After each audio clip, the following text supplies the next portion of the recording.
Bonjour à tous, je fais une petite vidéo pour vous présenter un utilitaire qui est très pratique qui s'appelle Ungit. Ungit permet d'utiliser Git visuellement. Alors vous faites une petite recherche sur Google et vous allez tomber sur la page de Frédéric Noren qui est le créateur d'Ungit. Dans un premier temps il y a le dépôt, ensuite il explique un peu ce qu'est Ungit et à quoi ça sert, et ensuite il explique comment l'installer. Alors on a besoin de Node.js, NPM et de Git pour l'installer. Alors si vous ne les avez pas installés, vous suivez les liens et tout est expliqué assez clairement. Pour installer une Git, vous faites npm install-g pour installer globalement Ungit. Alors moi je l'ai déjà fait, je ne vais pas vous le remontrer. Et pour le lancer, il suffit de taper Ungit. Alors il utilise Node.js, ça veut dire qu'il utilise aussi un port. Donc on va voir lequel port est utilisé par défaut. Donc on lance Ungit. Alors là il fait sa petite moulinette, il charge tout ce qu'il a besoin. Et il vous ouvre un nouvel onglet ou un nouveau navigateur sur votre navigateur par défaut. Alors, donc pour le port, oui, le port par défaut. Le port par défaut, c'est le port 8448. On peut aussi le modifier en précisant le port au lancement avec --port égal et le port que vous voulez. Ou alors vous pouvez le préciser dans le fichier de configuration. Donc par défaut, une Git se lance dans votre répertoire personnel. Et vous pouvez modifier le répertoire. Par exemple, un répertoire où j'ai déjà un dépôt d'initialiser. Donc là, voilà, il charge tous mes derniers commits. Et il charge aussi une erreur. Non, il charge pas l'erreur forcément. C'est juste qu'apparemment, il essaie de modifier la couleur de l'interface de la console Git. Mais il n'y arrive pas. Je sais pas d'où vient cette erreur. Si quelqu'un sait, ça serait sympa de me le dire, pour éviter de l'avoir de temps en temps. Donc voilà. Il charge donc mes derniers commits que j'ai fait. Vous pouvez aussi initialiser un nouveau dépôt. Donc par exemple, j'ai créé un répertoire qui s'appelle Ungit pour la présentation. Vous le chargez. Alors il dit qu'il n'y a pas de dépôt. Et vous pouvez l'initialiser. Donc là, il a initialisé le répertoire et moi je vais le charger dans Eclipse. Donc, nouveau projet. Mon dossier s'appelle Ungit. Voilà. Donc là on peut voir qu'il a refait l'erreur, c'est pas ça que je voulais vous montrer, qu'il a détecté tous les fichiers qui ont été créés par Eclipse. Moi je vais l'ajouter au Git ignore. Parce que je veux pas qu'il soit versionné. Voilà. Maintenant on va créer un petit fichier index.php.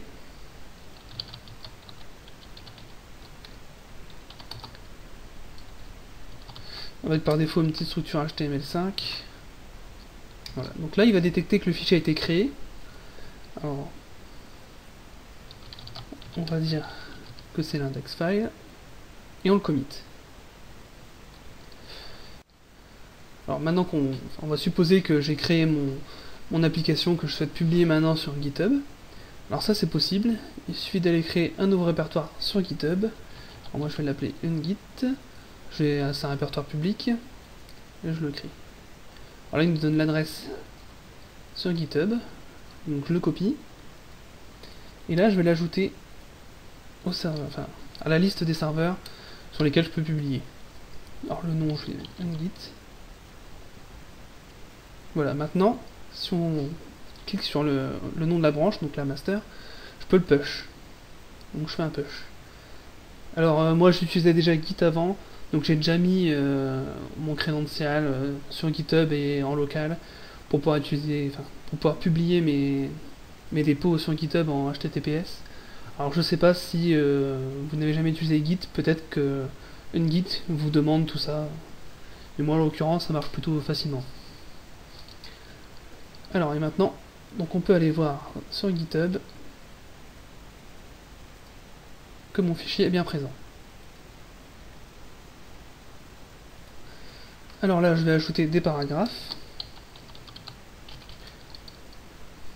Voilà.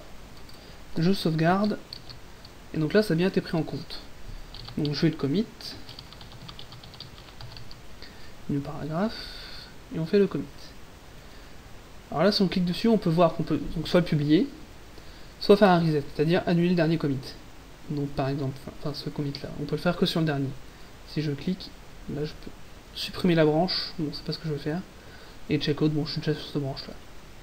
Alors on peut faire le reset, donc j'annule le dernier commit, si je vais voir dans mon fichier, je vois bien que le paragraphe a été supprimé. Alors on va le remettre.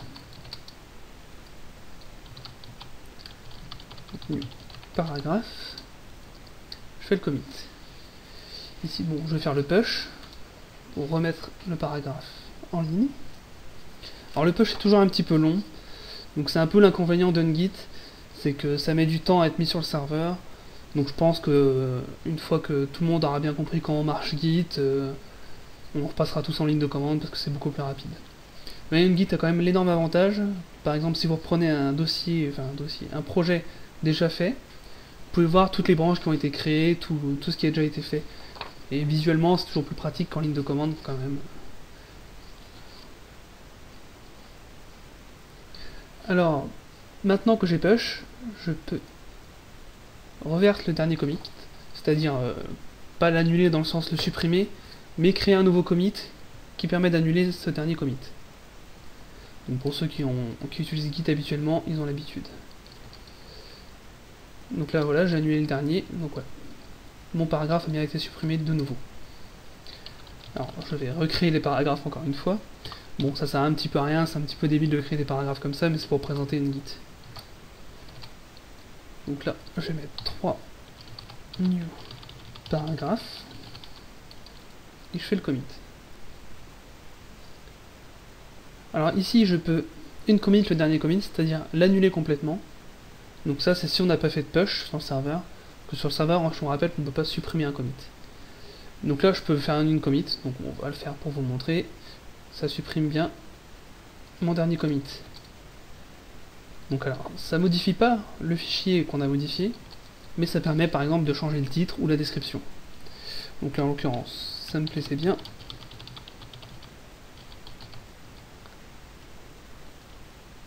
Trois derniers paragraphes. Ensuite, on peut déplacer la branche master à un état antérieur. Donc, par exemple, je veux remettre l'état... le dernier état que j'avais quand j'ai publié mes commits. Donc voilà, tous mes derniers commits ont été annulés. Et si je retourne dans le fichier, je retourne bien à l'état que j'avais push sur le serveur. Alors vous pouvez revenir à un état autre que sur le serveur, hein, bien sûr, à un commit que vous n'avez pas encore publié. Alors là, je vais rajouter de nouveaux paragraphes. Non, mince. Je vais remettre un Lorem Ipsum, ça fait plus réaliste. New paragraphe. Je fais le commit. Alors là, je fais le push. Et maintenant, on a vu à peu près tout ce qu'on pouvait faire sur une seule branche, et on va voir comment créer une nouvelle branche. Alors c'est vraiment simple. Donc, je vais créer une nouvelle branche à partir de l'état de l'avant-dernier commit. Je vais créer une branche test. On clique sur branche, et là, il nous crée une nouvelle branche. Donc là, on est toujours sur la branche master, et je vais faire un checkout pour tomber sur cette branche-là. Et là, on retombe sur l'état modifié. Alors ce coup-ci, je vais ajouter une liste pour faire la différence avec l'autre branche. Donc le commit, ça va s'appeler new list. On fait un commit. Et maintenant, on va ajouter blabla. Mince.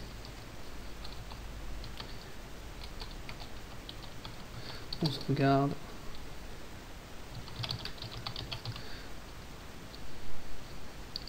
Voilà, maintenant je vais push ma branche pour qu'elle soit bien prise en compte sur GitHub.